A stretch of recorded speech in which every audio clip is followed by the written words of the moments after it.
आऊज़ु बिल्लाहि मिनश्शैतानिर्रजीम बिस्मिल्लाहिर्रहमानिर्रहीम। आज हम एक मुकामी होटल में इकट्ठे हुए पड़े हैं क्योंकि यहाँ पर हमारी अखबार जूनागढ़ न्यूज़ और ज़ारा न्यूज़ की वजह से मीटिंग थी, जिसमें आज अली मुराद साहब बहुत बड़े फ़नकार हैं और बच्चों के बहुत ज़्यादा पसंदीदा हैं। इनसे हम पूछेंगे कि आपने कुछ तसरात अपने दें। अब मैं इकबाल चांद साहब को माइक दे रहा हूं कि वो अपने तसरात थोड़े से बयान करें। बिस्मिल्लाहिर्रहमानिर्रहीम। आज मकामी होटल में मुल्क के मारूफ फ़नकार अली मुराद जो हमारे दरमियान मौजूद हैं, जो कि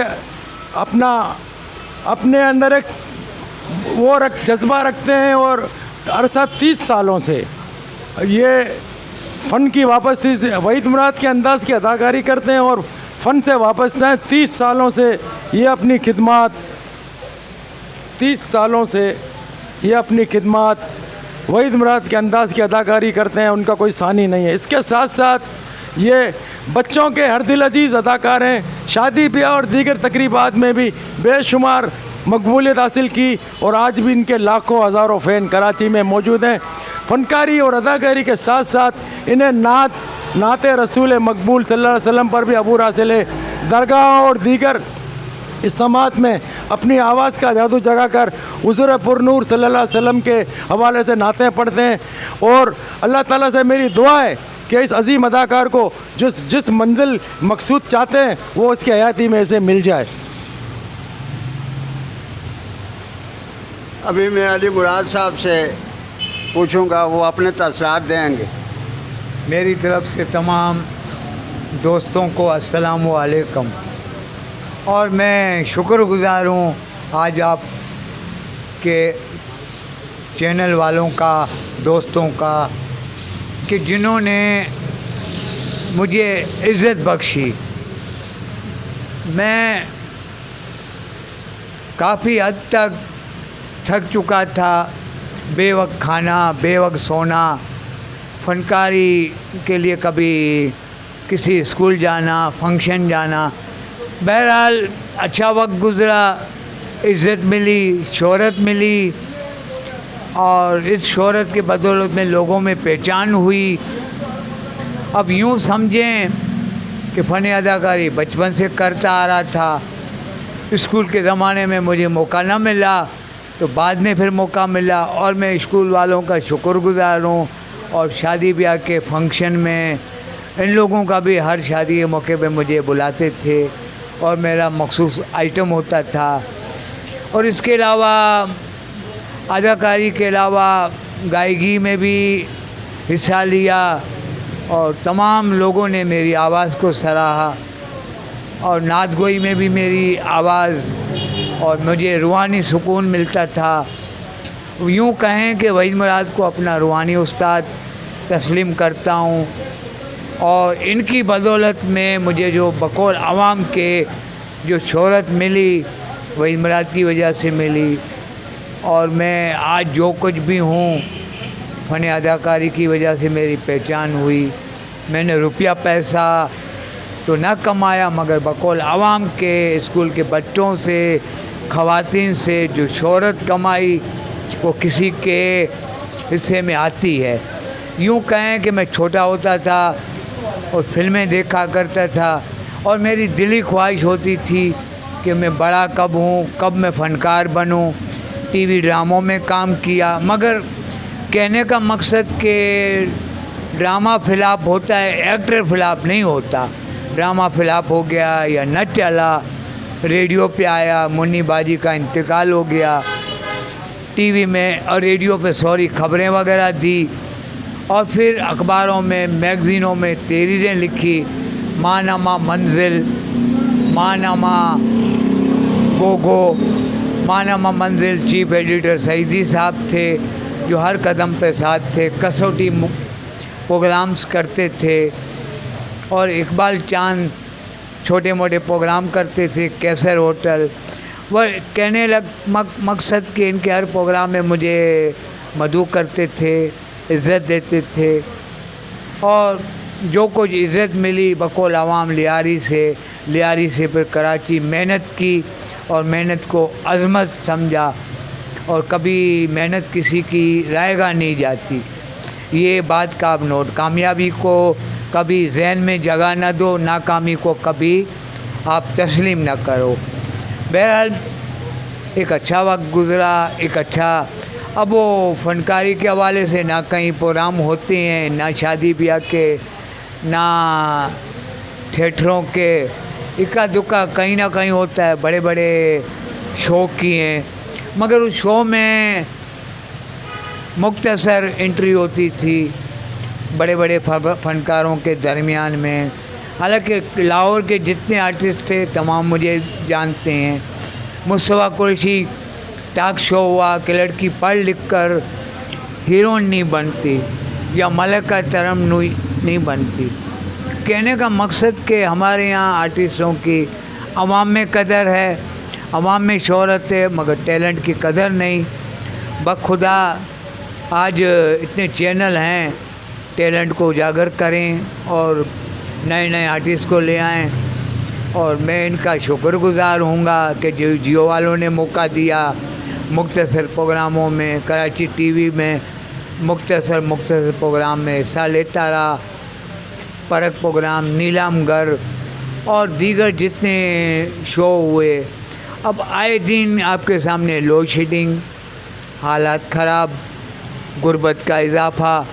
अब इन दरमियान में टेलर की दुकान खोली, लोड शेडिंग के नज़र हो गई।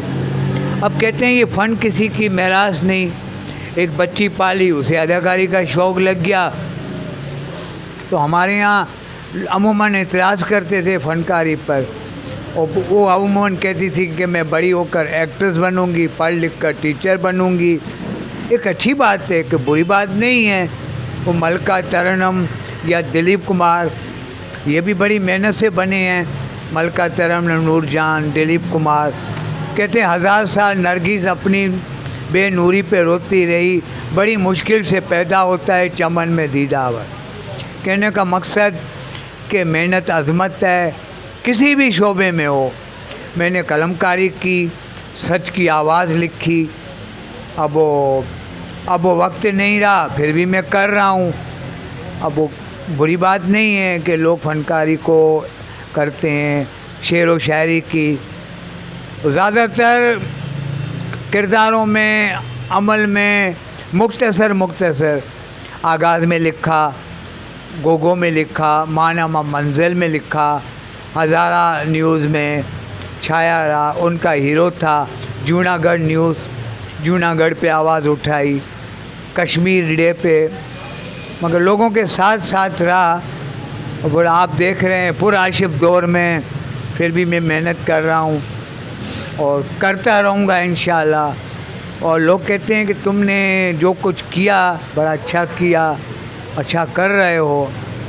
और कुछ पैदाइशी सीख कर, मैंने भी सीख कर नहीं आता, मैंने भी इस दुनिया में आकर सीखा, स्कूलों से सीखा, दोस्तों से सीखा। और मैं सईदी साहब का भी शुक्रगुज़ार हूँ कि आज आप आए और मेरा आवाम के दरमियान तारुफ़ करवाया।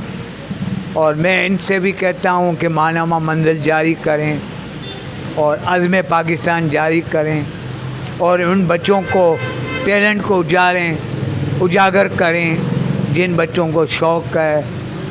मैं आपके साथ हूँ। बहुत बहुत शुक्रिया आपका, सईदी साहब, याया खान तनोली, इकबाल चांद। खिचड़ी खाने का शौक़ हुआ, बच्चे ने अपनी मम्मी से कहा कि मम्मी आज मुझे आप खिचड़ी खिलाएं। तो उसकी मम्मी ने कहा कि बेटा मुझे तो खिचड़ी बनानी नहीं आती, कि तुम अपनी आंटी के घर चले जाओ, आपको खिचड़ी भी खिलाएगी और जेब खर्च भी देगी। बच्चा खुशी के मारे जा रहा है। अब वो खिचड़ी की बजाय लफ्ज़ बच्चा भूल गया और कहने लगा खाचड़ी। तो आगे गया तो किसान हरी भरी खेतों को पानी दे रहा था। उससे देखा कि ये क्या कह रहे हो। उसने कहा कि तुम ऐसा न कहो मेरा बच्चा, बल्कि यूँ कहो उड़ चिड़ी। बच्चा कहते गया उड़ चिड़ी उड़ चिड़ी उड़ चिड़ी। तो आगे परिंदों के जाल बिछे हुए थे। ईद के मौके पर या संडे वाले दिन देखा तो अमूमन परिंदों की दुकानें लगी होती है। तो ऐसा कह रहे हो कि बेटा उड़ चिड़ी, बल्कि यूँ कहो कि दाना चुगते जाओ और 2-4 परिंदे आते जाओ। बच्चे ने डर के मारे यूँ कहना शुरू किया, दाना चुगते जाओ और आते जाओ। तो बच्चा था डर गया और आगे गया तो 2 चोर मिले जो चोरी की नीयत से जा रहे थे। तो बच्चा ये कहने जा रहा था तो बच्चे को समझा कोई पैसा लेके जा रहा है या क्या कर रहा है, बच्चे को मारा। बोला ऐसा कह रहे हो? बोला ये ऐसा कहो कि अल्लाह ये दिन किसी को ना दिखाए। बच्चे ने डर के मारे कहा अल्लाह ये दिन किसी को ना दिखाए, अल्लाह ये। गिरते गिरते रोटों पे जा रहा है बेचारा कहता हुआ। आगे ऐसे ही जनाजा, शादी की बारात आ रही, सॉरी वो शादी की बारात। आपको पता है कि लियारी में कितनी धूमधाम होती है और बड़े जश्न होते हैं, हो जमाल हो लेवा। और बहरहाल वो बच्चा था, अल्लाह ये दिन किसी को न। जब वो दूल्हा ने सुना, दूल्हा के रिश्तेदारों ने सुना। आपको पता है कि आजकल शादियां भी बड़ी महंगी है और बड़ी मुश्किलों से होती है। जब देख लिया तो बच्चे को मारा। अब वो ज़ाहिर है उनके दिल में खुशी थी बच्चे का लफ्ज़ सुन के, वो समझा ये हमें कह रहा है।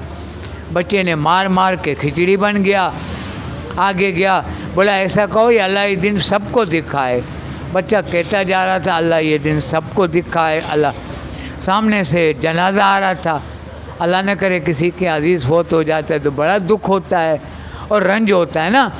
अब वो बच्चा ये कहते जा रहा अल्लाह ये सबको दिन दिखाए, अल्लाह ये सबको दिन। बच्चे को जनाजा रोक के किसी के मामू ने मारा, चाचा ने मारा, ऐसा मारा कि मार मार के उसका कचूमर बना दिया। बोला बेटा ऐसा कह रहे हो यार, अभी से तुम बच्चे हो, अल्लाह ये दिन किसी को ना दिखाए। बच्चे ने कहा खा चिड़ी उड़ चिड़ी, पागलों जैसी हरकतें बेचारा करते करते आंटी के घर पहुंचा। तो आंटी के घर में कोई गेस्ट आए हुए थे। उन्होंने कहा यार किसी ने इस बच्चे की मार मार के खिचड़ी बना दी है, अब बराए मेहरबानी। बच्चे ने कहा मुझे जल्दी से खिचड़ी खिलाएं। और बच्चे ने लफ्ज़ खिचड़ी का नाम सुनकर बड़ा खुश हुआ और बड़ी अपने वाक़ियों को भूलकर खुशी का इज़हार करने लगा। मैं मारूफ फ़नकार अली मुराद साहब से चंद सवालात करना चाहता हूं जो एपी न्यूज़ के बारे में। अली मुराद साहब आपसे एक सवाल है कि आपने अपनी फ़नी ज़िंदगी का आगाज़ कब शुरू किया और किससे मुतासिर होकर शुरू किया? फ़नी ज़िंदगी का आगाज़ अदाकार वहीद मुराद के इंतकाल के बाद शुरू किया। और इनका चाहने वाला था, सिनेमा वगैरह में शो सजाता था और शो सजाते सजाते कोई डायरेक्टर टीवी वाला मुझे टीवी कराची टीवी पे ले गया और उन्होंने मुझे आसमान तक दीवार में नए सितारों के दरमियान में तारुफ़ करवाया। नूरुल शाह की तहरीर थी, ताजवर शाना हीरोइन थी जो बाहर मुल्क अमेरिका में चली गई। और शो कोई इश्क मोहब्बत पे मबनी था, वो ड्रामा इश्क मोहब्बत पे मबनी था जो चल न सका। जनरल ज़िया का दौर था और ड्रामा किस्तों में मुख्तसर करके रिलीज़ किया। अच्छा अली मुराद साहब आप ये बताएं कि आपने अपनी फ़नकारी के साथ साथ नात गोई में भी एक नाम पैदा किया, तो आपने किन किन मकामात पर अपनी नात के जादू के ज़रिए आवाम के दिलों को रोशनास कराया? नात का ये है कि चांद साहब मज़ारात पे पढ़े, लोगों के घरों में पढ़े, रमज़ान शरीफ में इफ्तारी के मौके पढ़े, बड़ी बड़ी जगहों पे पढ़े। अब कहने का मकसद कि बड़ा अच्छा वक्त निकाला और बड़ा रूहानी सुकून और बड़ी मोहब्बत से लोग पेश आए। अच्छा ये सईद सईदी साहब अज़्म पाकिस्तान एपी न्यूज़ के जो हवाले से बात कर रहे हैं, तो सईदी साहब से आपकी कब मुलाकात हुई और इस वक्त आपने उनसे कैसे रब्ता किया और किस तरह कितना अरसा हुआ कि आप इनके साथ जॉइंट हैं और ये आपसे रब्ता रखे हुए हैं? सईदी साहब सईद सईदी साहब, मैं स्कूल में जॉब करता था तो ये आते रहते थे और कसौटी के प्रोग्रामों के बच्चों में सवाल जवाब करते थे, तो मैं इनके साथ साथ था। फिर इन्होंने बड़ी मेहनत की, कसौटी का प्रोग्राम करवाते थे, बच्चों के सवालात पूछते थे, इनामात देते थे। और फिर इन्होंने मानामा मंजिल निकाला। मानामा मंजिल स्कूल पहुंचाते थे, इश्तिहारात स्कूल के मिलते थे, बज़्म मंजिल। और इन्होंने बच्चों के साथ तस्वीरें, बच्चों के प्रोग्राम की रिपोर्टें और बड़ा अच्छा एक सेटअप बनाया था। और इन्होंने मानामा मंजिल की बड़ी खिदमत की और बड़ी लोगों से दादे तहसीन वसूल की। अच्छा, सुना है रोज़े अव्वल की तरह आज भी आपके पुरस्कारों की तादाद लातादाद है। इसलिए मैं कह रहा हूँ कि एपी न्यूज़ में जब आपके लोड शेडिंग के हवाले से एक प्रोग्राम चला तो बड़ी तादाद में लोगों ने इसको ओके किया। तो आपसे मोहब्बत का इज़हार करते हैं, बच्चे हो या बड़े। तो आपने मुझे कहा कि वहीद मुराद के अंदाज़ अदाकारी पर मुझे अबूर हासिल है और मैं वहीद मुराद के गानों पर गाना भी गाता हूँ। तो आप अपने पुरस्कारों के लिए एक छोटा सा गीत जो भी वहीद मुराद की फ़िल्म का वो गाकर अगर दिखाएं तो बड़ा अच्छा रहेगा। ना सुनो गाना वहीद मुराद, ओ मेहदी हसन का याद है। मैं मेहदी हसन का आपको गीत सुनाता हूँ, हल्का फुल्की गीत है, और सुन के आप पसंद करेंगे। आज तक याद है वो प्यार का मंज़र मुझको, आज तक याद है वो प्यार का मंज़र मुझको, जिसकी तस्वीर निगाहों में लिए फिरता हूँ। आज तक याद है वो प्यार का मंज़र मुझको, हुस्न के काफ़िले साहिल पे उतर आए थे, एक ही रात में दो चांद नज़र आए थे। इश्क का टाँक गिरेबान सिए बैठा था, दिल की आगोश में फिरदौस लिए बैठा था। ओ मेरा माँ हो जबी और मेरे हाथ में हाथ, ओ मेरा माँ हो जबी और मेरे हाथ में हाथ, सुर्खियाँ चेहरों पे थी गर्मी जज्बात के साथ। आज तक याद है वो प्यार का मंज़र मुझको, जिसकी तस्वीर निगाहों में लिए फिरता हूँ। आज तक याद है वो प्यार का मंज़र मुझको।